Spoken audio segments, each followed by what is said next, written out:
All right, guys. Harry Potter. Just so you know, this is the third time I've had to start this video and restart it. I keep getting interrupted. And what I'm using doesn't have the option to pause the recording. So let's see if I can actually do the whole video this time for you. Okay, quick recap. Harry and Hermione and Ron are on the train. We learned Sirius they believe is after Harry. He kept whispering in Azkaban he's at Hogwarts. When they were on the train and they were all talking, the pocket sneakoscope was going off. Don't know why. That's right. My brain isn't working right now, guys. A Dementor came on the train. The Dementors are the guards at Azkaban. Everyone felt really cold. They felt very unhappy. But Harry actually fainted. He's the only one that fainted, and he's also the only one that heard screaming. Professor Lupin was able to scare the Dementor away. All right, here we go again. I'm going to try this again. We'll see if I can actually get through this time. The door into the Great Hall stood open at the right. Harry followed the crowds towards it, but had barely glimpsed the enchanted ceiling, which was black and cloudy tonight, when a voice called, "Potter! Granger! I want to see you both!" Harry and Hermione turned around surprised. Professor McGonagall, Transfiguration's teacher and head of Gryffindor House, was calling over the heads of the crowd. She was a stern-looking witch who wore her hair in a tight bun. Her sharp eyes were framed with square spectacles. Harry fought his way over to her with a feeling of foreboding. Professor McGonagall had a way of making him feel he must have done something wrong. "There's no need to look so worried. I just want a word in my office," she told them. "Move along, Weasley." Ron stared as Professor McGonagall ushered Harry and Hermione away from the chattering crowd. They accompanied her across the entrance hall, up the marble staircase, and along a corridor. Once they were in her office, a small room with a large welcoming fire, Professor McGonagall motioned Harry and Hermione to sit down. She settled herself behind her desk and said abruptly, "Professor Lupin sent an owl ahead to say that you were taken ill on the train, Potter?" Before Harry could reply, there was a soft knock on the door, and Madame Pomfrey, the matron, came bustling in. "Nurse." Harry felt himself going red in the face. It was bad enough that he'd passed out or whatever he had done without everyone making all this fuss. "I'm fine," he said. "I don't need anything." "Oh, it's you, is it?" said Madame Pomfrey, ignoring this and bending down to stare closely at him. "I suppose you've been doing something dangerous again." "It was a Dementor, Poppy," said Professor McGonagall. They exchanged a dark look, and Madame Pomfrey clucked disapprovingly. "Setting Dementors around a school," she muttered, pushing Harry's hair back and feeling his forehead. "He won't be the first one who collapses. Yes, he's all clammy, terrible things, they are, and the effect they have on people who are already delicate." "Hey, I'm not delicate," said Harry crossly. "Of course you're not," said Madame Pomfrey absent-mindedly, now taking his pulse. "What does he mean?" said Professor McGonagall crisply. "Bed rest? Should he perhaps spend the night in the hospital wing?" "I'm fine," said Harry, jumping up. The idea of what Draco Malfoy would say if he had to go to the hospital wing was torture. "Well, he should have some chocolate at the very least," said Madame Pomfrey, who was now trying to peer into Harry's eyes. "I've already had some," said Harry. "Professor Lupin gave me some. He gave it to all of us." "Did he now?" said Madame Pomfrey approvingly. "So, we finally got a defense against the dark arts teacher who knows his remedies." "Are you sure you feel all right, Potter?" said Professor McGonagall sharply. "Yes," said Harry. "Very well. Kindly wait outside while I have a quick word with Miss Granger about her timetable. Then we can go down to the feast together." Harry went back into the corridor with Madame Pomfrey, who left for the hospital wing, muttering to herself. He only had to wait a few minutes. Then Hermione emerged, looking very happy about something, followed by Professor McGonagall, and the three of them made their way back down the marble staircase to the Great Hall. It was a sea of pointed black hats. Each of the long house tables was lined with students, their faces glimmering by the light of thousands of candles, which were floating over their tables in midair. Professor Flitwick, who was a tiny little wizard with a shock of white hair, was carrying an ancient hat on a three-legged stool out of the hall. "Oh," said Hermione softly, "we've missed the sorting." New students at Hogwarts were sorted into houses by trying on the sorting hat, which shouted out the house they were best suited to: Gryffindor, Ravenclaw, Hufflepuff, or Slytherin. Professor McGonagall strode off towards her empty seat at the staff table, and Harry and Hermione set off in the other direction as quietly as possible towards the Gryffindor table. People looked around at them as they passed along the back of the hall, and a few of them pointed at Harry. Had the story of him collapsing in front of the Dementor traveled that fast? He and Hermione sat down on either side of Ron, who had saved them seats. "What was that all about?" he muttered to Harry. Harry started to explain in a whisper, but at that moment the headmaster stood up and spoke, and he broke off. Professor Dumbledore, though very old, always gave an impression of great energy. He had several feet of long silver hair and beard, half-moon spectacles, and an extremely crooked nose. He was often described... Excuse me.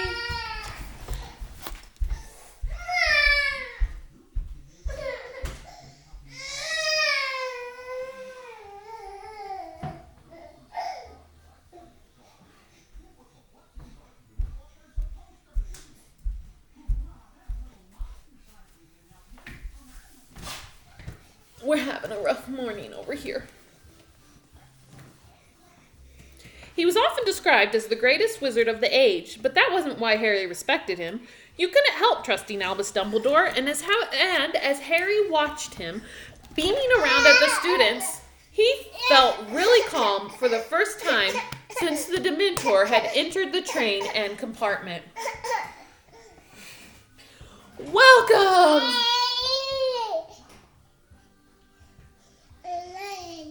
Are you talking?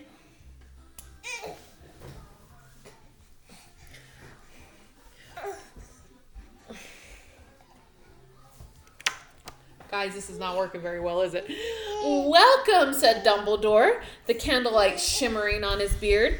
Welcome to another year at Hogwarts. I have a few things to say to you all, and as one of them is very serious, I think it's best to get it out of the way before you become befuddled by our excellent feast.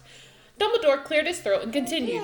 As you will all be aware, after their search of the Hogwarts Express, our school is presently playing host to some of the Dementors of Azkaban, who are here on Ministry of Magic business.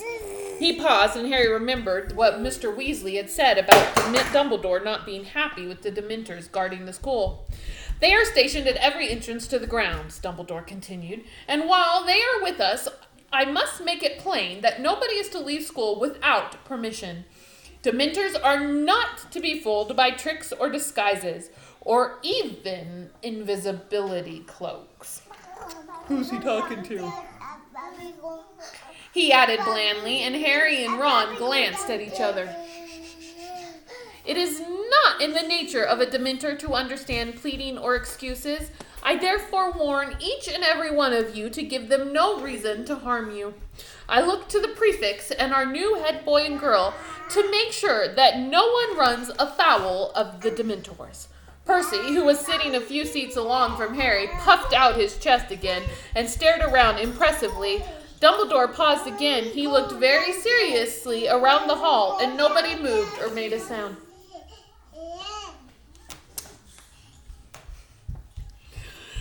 On a happier note, he continued, I am pleased to welcome 2 new teachers to our ranks this year.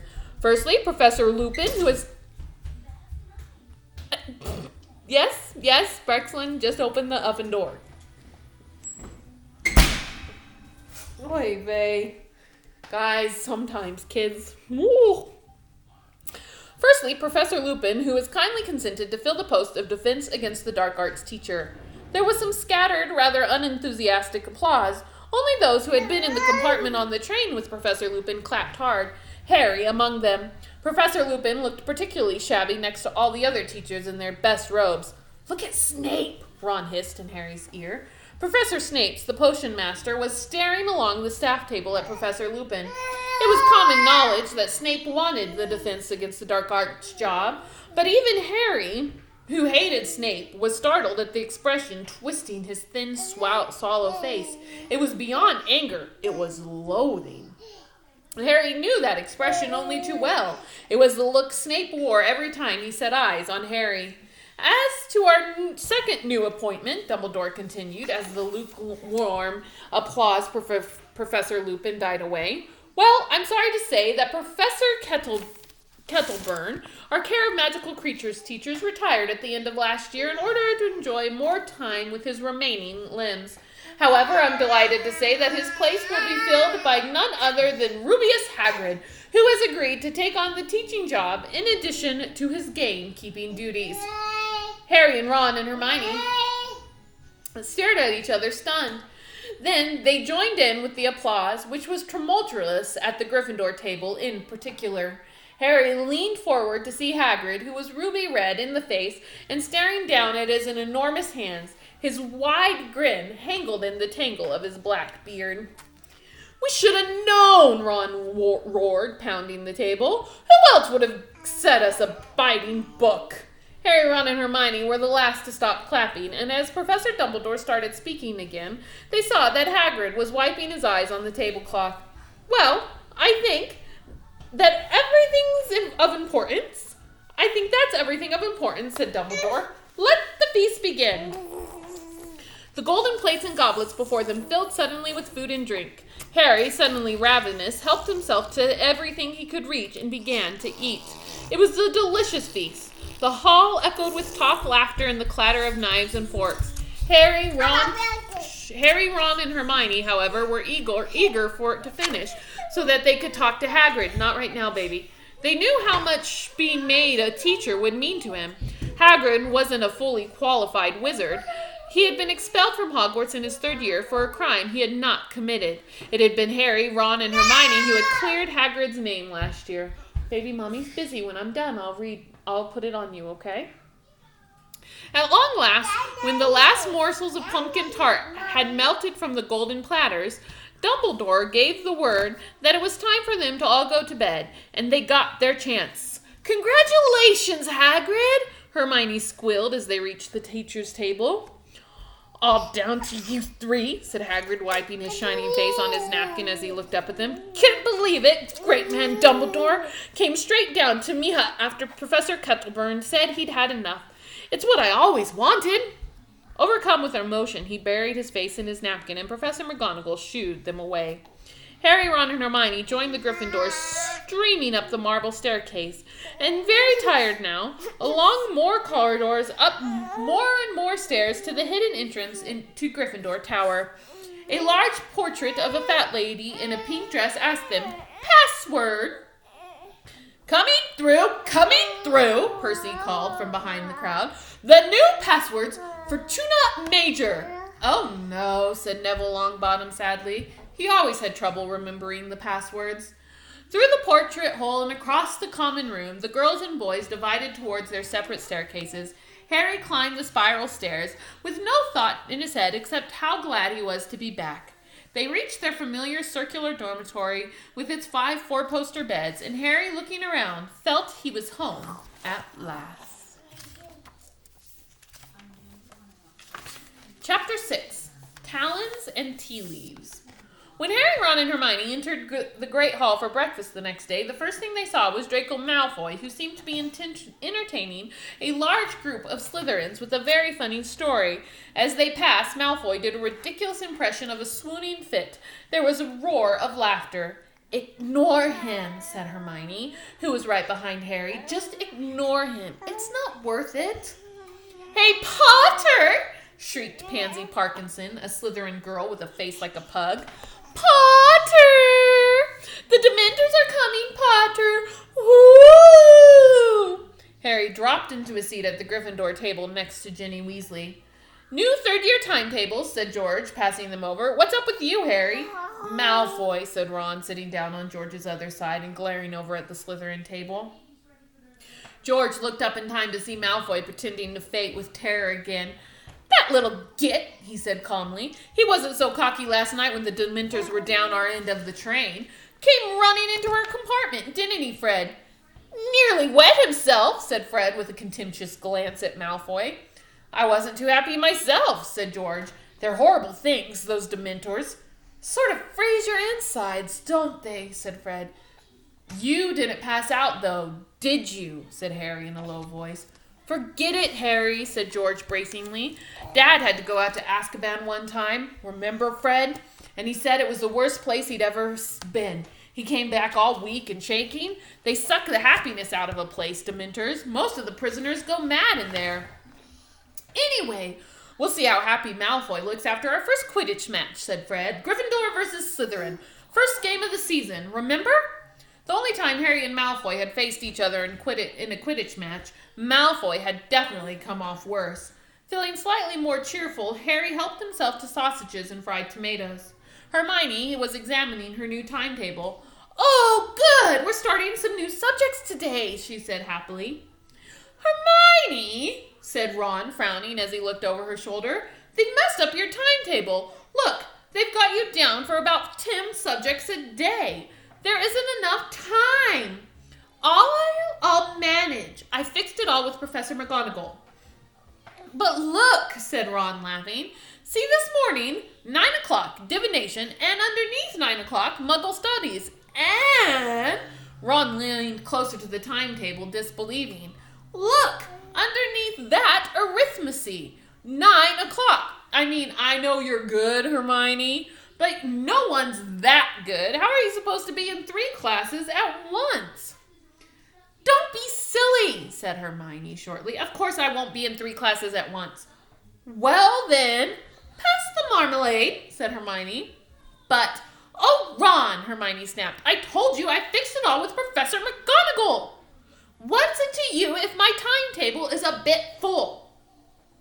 Just then, Hagrid entered the great hall. He was wearing his long moleskin overcoat and was absent-mindedly swinging a dead polecat from one enormous hand. All right, he said eagerly, pausing his way on the way to the staff table. You're in my first ever lesson, right after lunch. Been up since 5, getting everything ready. Hope it's okay. Me, a teacher, honestly. He grinned broadly at them and headed off to the staff table, still swinging the polecat. Wonder what he's been getting ready, said Ron, a note of anxiety in his voice. The hall was starting to empty as people headed off towards their first lesson. Ron checked his timetable. We better go. Look, divination's at the top of the North Tower. It'll take us 10 minutes to get there. They finished their breakfast hastily and said goodbye to Fred and George and walked back through the hall as they passed the Slytherin table. Malfoy did yet another impression of a fainting fit. The shouts of laughter followed Harry into the entrance hall. The journey through the castle to the North Tower was a long one. 2 years at Hogwarts hadn't taught them anything about the castle, hadn't taught them everything about the castle, and they had never been inside the North Tower before. There's got to be a shortcut, Ron panted as they climbed their 7th long staircase and emerged out on an unfamiliar landing, where there was nothing but a large painting of a bare stretch of grass hanging on a stone wall. I think it's this way, said Hermione, peering down the empty passage to the right. Can't be, said Ron. That's south. Look, you can see a bit of the lake out of the window. Harry was watching the painting. A fat, dapple-gray pony had just ambled onto the grass and was grazing nonchalantly. Harry was used to the subjects of Hogwarts paintings moving around and leaving their frames to visit each other, but he always enjoyed watching them. A moment later, a short, squat knight in a suit of armor had clanked into the picture after his pony. By the look of the grass stains on his metal knees, he had just fallen off. Ah! He yelled, seeing Harry, Ron, and Hermione. What villains are these that trespass upon my private lands, come to scorn at my fall, perchance? Draw your knaves, you dogs! They watched in astonishment as the little knight tugged his sword out of its scabbard and began brandishing it violently, hopping up and down in a range. But the sword was too long for him. A particularly wild swing made him overbalance, and he landed face down in the grass. Are you all right? Said Harry, moving closer to the picture. Get back, you scurvy braggart! Back, you rogue! The knight seized his sword again and used it to push himself back up, but the blade sank deeper into the grass, and though he pulled with all his might, he couldn't get it out again. Finally, he had to flop back down onto the grass and push up his visor to mop his sweating face. Listen, said Harry, taking advantage of the knight's exhaustion. "We're looking for the North Tower. You don't know the way, do you?" "A quest!" The knight's rage seemed to vanish instantly. He clanked to his feet and shouted, "Come, follow me, dear friends, and we shall find our goal, or at least shall perish bravely in the charge." He gave the sword another fruitless tug, tried and failed to mount the fat pony, and cried, "On foot then, good sirs and gentle lady, on, on!" And he ran, clanking loudly, into the left-hand side of the frame and out of sight. They hurried after him along the corridor, following the sound of his armor. Every now and then they spotted him running through a picture ahead. "Be of stout heart! The worst is yet to come," yelled the knight, and they saw him reappear in front of an alarmed group of women, whose pictures hung on a wall of narrow spiral staircase. Puffing loudly, Harry, Ron, and Hermione climbed the tightly spiraling steps, getting dizzier and dizzier, until at last they heard the murmur of voices above them, and knew they had reached the classroom. "Farewell!" cried the knight, popping his head into a painting of some sinister-looking monks. "Farewell, my comrades in arms! If you ever need of a noble heart and a steely sinew, call upon Sir Cadogan." "Yeah, we'll call you," muttered Ron as the knight disappeared, "if we ever need someone mental." They climbed the last few steps and emerged into a tiny landing where most of the class was already assembled. There were no doors off this landing. Ron nudged Harry and pointed at the ceiling. There was a circular trapdoor with a brass plaque on it. "Sybil Trelawney, divination teacher," Harry read. "How are we supposed to get up there?" As though in answer to his question, the trapdoor suddenly opened and a silvery ladder descended right at Harry's feet. Everyone went quiet. "After you," said Ron, grinning, so Harry climbed the ladder first. Ooh. Almost dropped the book and have a sleeping baby on me. All right, guys. I will do another one tomorrow. Bye.